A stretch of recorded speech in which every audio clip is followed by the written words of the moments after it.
Yo, what's good, y'all, man? We got Chucky season 2, episode 7, spoiler review, break down the Easter eggs, man.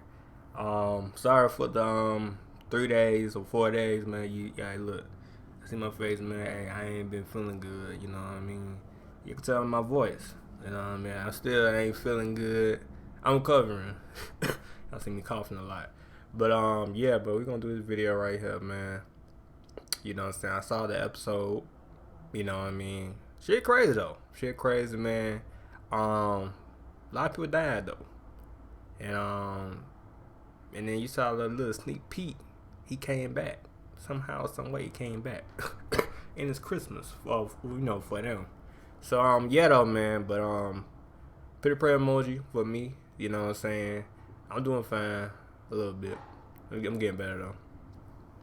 But yeah though, babe, like it up, sub, yeah, let's get it.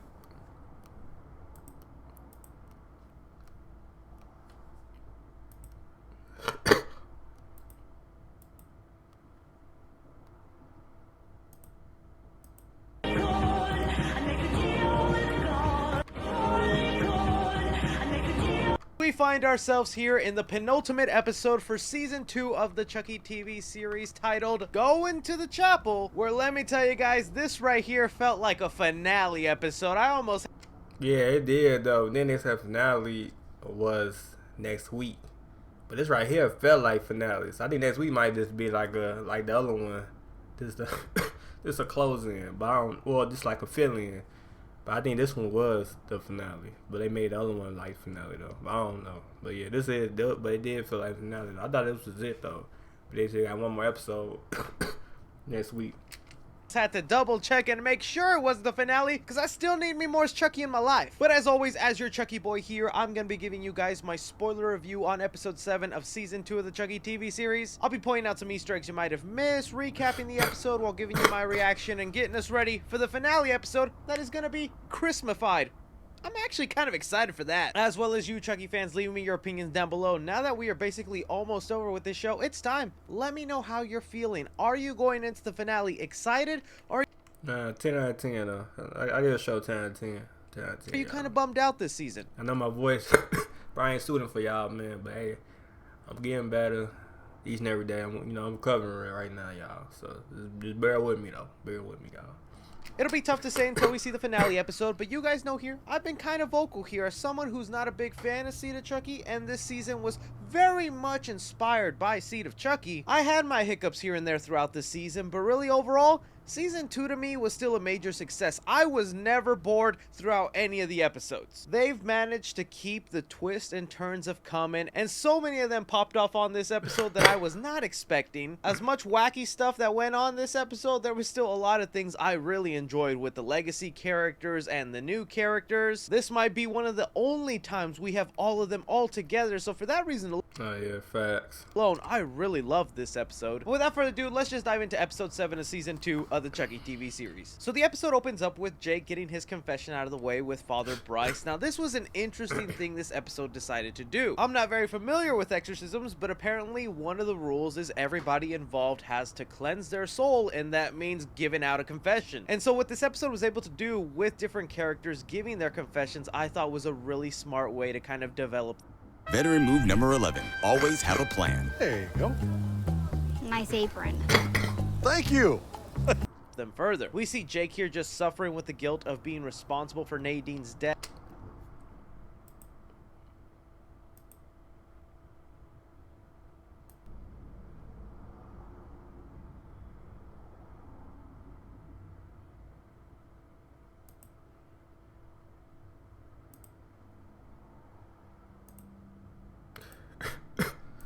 That's not just Nadine, but other people from previous episodes. All of that is really lingering on his mind. I think one of my favorite confessions of this episode had to be Andy Barkley here. Alex Vincent continues to do a great job in this role, and him just mentioning here that he has no idea what he's going to do with his life once he gets rid of Chucky, that he's almost scared to move past Chucky in his life. I think a lot of us love the character of Andy Barkley, and when we just get some precious screen time with him developing further his character, we just love to marinate in it, and this was a great moment. Glenda, I thought, was also given a really really great moment here because we're still wondering, is Glenda good or bad? We know from the little bit that we've seen and see to Chucky and Yeah, she playing both sides right now. That's what she doing. She just playing both sides. early on in this season, Glenda has no remorse with killing people, but at the end of the day, Yeah, that's what I said. Like she cut that motherfucker with a knife in her eyes and shit. Like no remorse.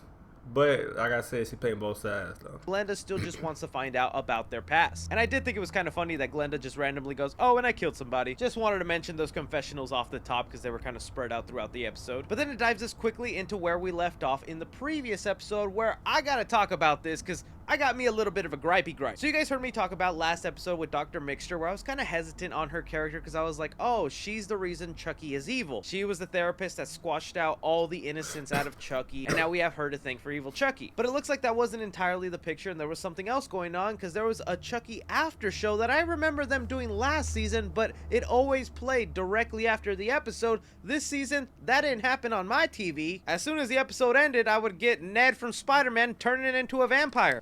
Yeah, I mean that's for everybody got, right? That's for everybody. I'm sure that's fun for somebody. I'm not sticking around for that. But after last week's episode, apparently there was an after show, and a lot of you guys mentioned to me that Don Mancini confirmed that the good guy doll is confirmed to be good. It just had a glitch in its system where it turned also was good type shit. bad for a moment, and that's when it killed Nadine. And that kind of changed my whole perspective on this good guy doll, because I thought it was... I'm thinking like, that's why in my mind I'm like, nah, this motherfucking bad. You know what I'm saying? I'm like 50 with it. But it was good the whole time. It just got glitched. It's just Chucky pretending to be good, That's what I was pretending to saying. be nice, That's what I just to thought get too. close to people and then kill them. To now know that this doll is battling with its inner demons of being good and being bad. It has this both halves in them, same as Glenn and Glenda, or even Nika and Chucky with these both halves residing within each other. I felt that changes my perception on the whole Dr. Mixture situation and kind of was just a stepping stone to open up to that Chucky can be both good and evil, and that the trio unlocked his good side whenever they brainwashed him. I just hate that I wouldn't have come to that realization unless I watched the Chucky after show that wasn't playing on my TV. I even waited for it after this episode, and again, I just got Ned as a vampire. But putting that aside now and continuing on with this bonkers episode here, we have Kyle showing up at the school saying, no, you can't get rid of that Chucky doll just yet because Nika's downstairs and I promise we'd get that soul out of her. Leading to Dr. Mixture realizing that Father Bryce is going to come very in handy to perform an exorcism, leading us to the title card sequence that is filled with candles. Yeah. Here's then where we cut to Jennifer Tilly and Glenn, who are still currently out on the run trying to make it to the school on time, but their cover is almost blown because Jennifer Tilly is all over the news and people recognize her as a big star. And this is where Tiffany Valentine realizes, you know what? I just need to transfer my soul back into a doll body. There's no point being in this human body. Yeah, now she done now. I've compromised myself. It's the only way to go. And she even distinctly mentions it needs to be a Belle doll. And for a second I thought in my head, oh, well, Caroline still has the Belle doll from episode 1, but then it got exploded with Jake's foster brother, so that doll's out of the question. There still must be tons of Belle dolls out in the world, so Tiffany could eventually transfer her soul, but it looks like it's not going to happen just yet because, well, we see the preview for the next episode. From there, we're taken back to Incarnate Lore, where a bunch of the characters that we've been meeting all throughout the movies, all throughout the episodes of the TV series, all in one location. It's kind of surreal that we've gotten to a place like this in the Chucky universe, and we just have to take a moment to appreciate it. Like here, where Nika Pierce finally gets to meet Andy Barkley officially, because the last time they met was in Cult of Chucky, where it was actually Andy Barkley talking to the Chucky version of Nika, so they didn't actually get to officially meet. It's kind of cool that they have this interaction here. I just wish we got to spend more time with them interacting. He tossed my babysitter out an 8th-story window. He stabbed me while I was in the womb. For family. But it's understandable. There's a lot going on. We have to mend relationships, speed the development of the story. So maybe we'll have a moment like this somewhere down the line. From there, we're taking to Lexi's bedroom, where she's again just struggling with the death of Nadine, is wanting to relapse into her drug habits, where something totally unexpected happened. Yeah, I was like, no, don't do it, but she didn't do it. Oh, well, I think she take one, but that's good. She didn't go back to it though. That's good though. We see Nadine come back as an angel. I'm gonna call them out whenever I see them, and I'm just being honest. These are some of them Seed of Chucky-isms that be popping up this season. And at this point, I just gotta roll along with the Chucky ball, because although this was a cheesy moment, it was still really awesome to see Nadine come back after her death the last episode and still sort of be this guardian angel for Lexi. Oh, yeah, you can kind of excuse this with Lexi taking drugs, so she's hallucinating the event. So getting a little bit of closure with Nadine's character now that she's dead, this was kind of nice, because it was a sweet moment. We then cut to Father Bryce, who's trying to move the process forward into this exorcism where he has to call the Pope and get approval. Again, did not know that was a thing. But the Pope, hearing that there's an evil killer doll and they need to perform an exorcism, excommunicates Father Bryce, leading them to pull out a book called Exorcism for Dummies that is a callback to Bride of Chucky whenever Tiffany used a book called Voodoo for Dummies. That was kind of a nice little throwback. But now, I'm gonna need y'all to explain what was this. We're going rogue. Yeah, I don't know what that was, man. Like, this show is funny as hell. That's all I gotta say, man. This show funny as hell, though. No cap. We getting thirst traps of Father Bryce in here? Okay. You know what? Roll with the ball. Roll with the ball. With everybody off doing their own things, currently getting ready for the exorcism, Glenda takes this opportunity to be able to talk with their dad. It's in these moments in the show where I'm still up and down wondering, you know, is Glenda on our side? Are they on their dad's side? And it's very clear that Glenda's just on whatever side suits them. In this moment, Glenda just wants to find out about where they came from. But Glenda, let me tell you, I don't know if you want to hear that story, because we...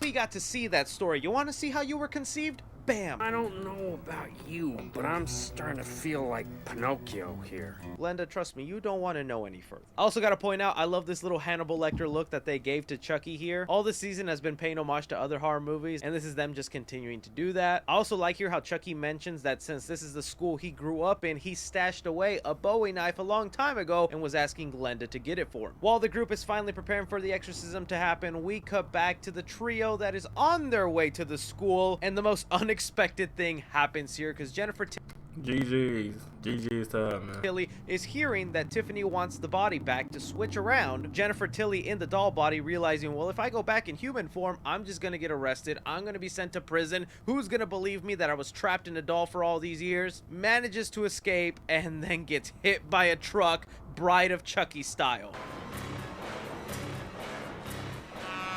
I honestly did not know what to think. I'll tell you what, I would... Yeah, that was unexpected right there. That was unexpected right there, okay. I was not expecting that, so yeah. I was sitting there with jaw to the ground going, Jennifer Tilly's dead? That's kind of a bummer, man, after the huge shock and relief we had that she's still alive and maybe there's a smidgen of chance she can get her life back. But no, girl was trapped, forced to do taxes and paperwork all her life for little chocolates, witnessed her sister died, and then goes out through a truck hitting her?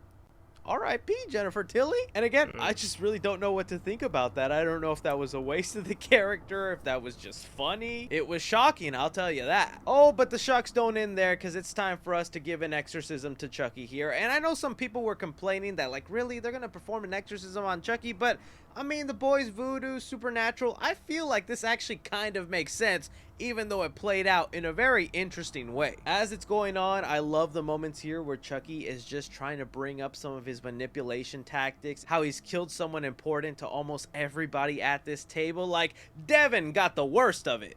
Your mother's in hell.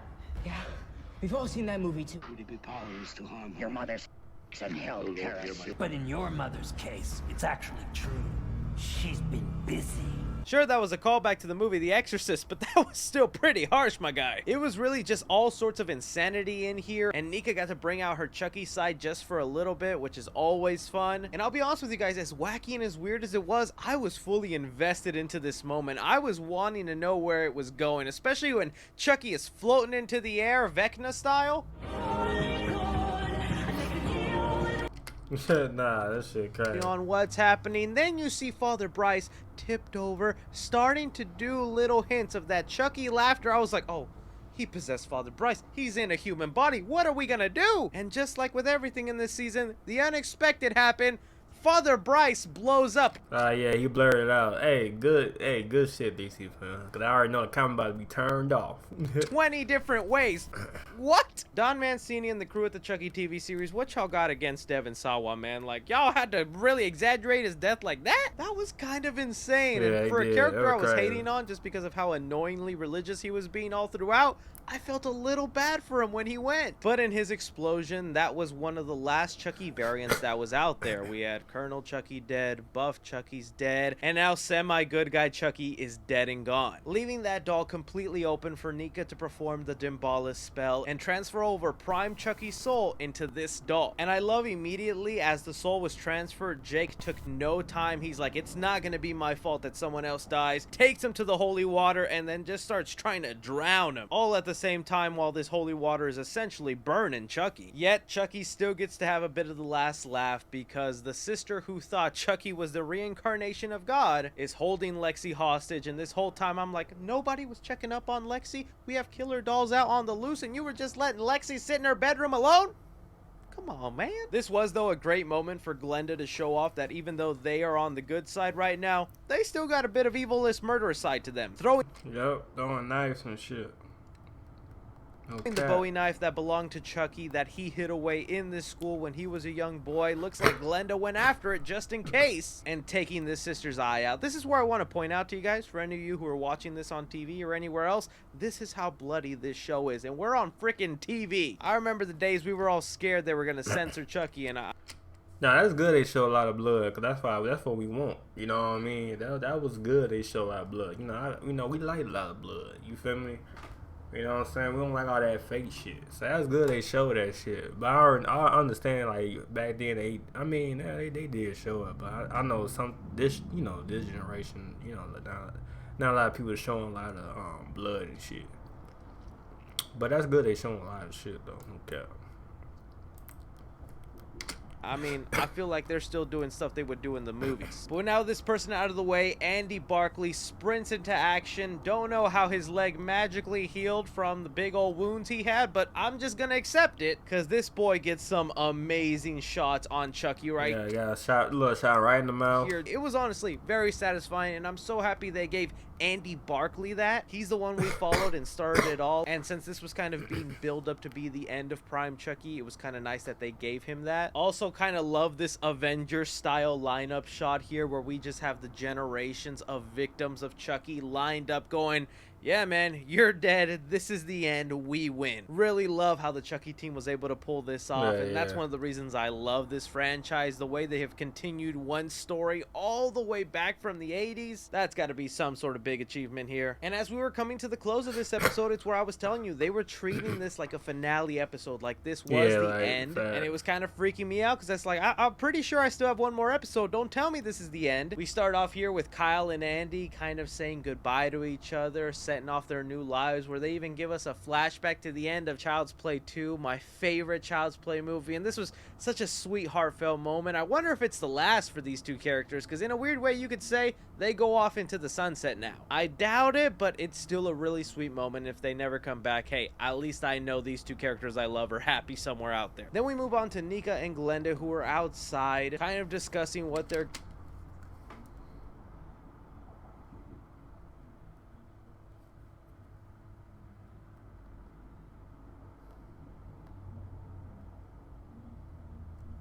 gonna do now. Nika's saying she's just gonna go watch a movie, while Glenda is still very much lost on what their future should be. As this conversation is going on, though, Tiffany and Glenn finally show up, where Nika just wants her revenge. And I do not blame Nika in this situation. Even though she's made friends with Glenn and Glenda, Tiffany still cut off her limbs, held her hostage, forced her into this relationship. Facts. She's gonna probably do the same shit. Like, Nika, you should have shot sooner. But of course, the good-spirited person that Glenn I'm under the weather right now. You even call me every 5 seconds. Hey, I'm under the weather. Is got in the way of the bullet, and I think as soon as that bullet hit Glenn, we all knew what that meant. Glenn is gonna end up in the doll body, and that better show up in the finale. But also, in a weird way, this is another freaking L for Nika.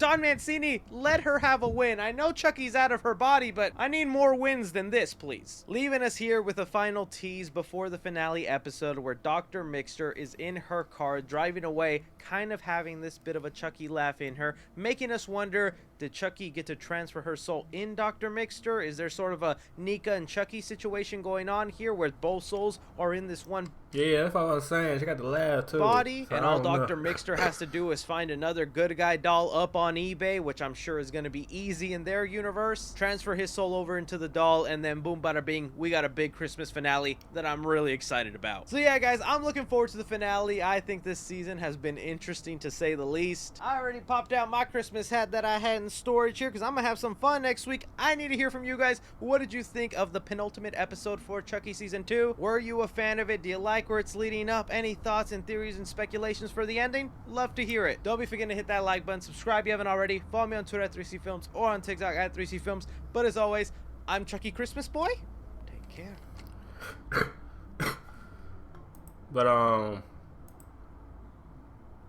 Yeah though, y'all, man. That was it right there for the breakdown Easter eggs, man. Spoiler review. You know what I'm saying? I get some of my channel, y'all, man. I know I'm under the weather right now. Getting better though. Don't get it wrong. I'm getting better. Don't get twisted. I'm getting better though. But yeah. But you know, y'all can tell my voice and everything though. But yeah, leave a like to my channel. Yeah. All right. Peace. Put the prayer emoji down below, y'all. Prayer emoji.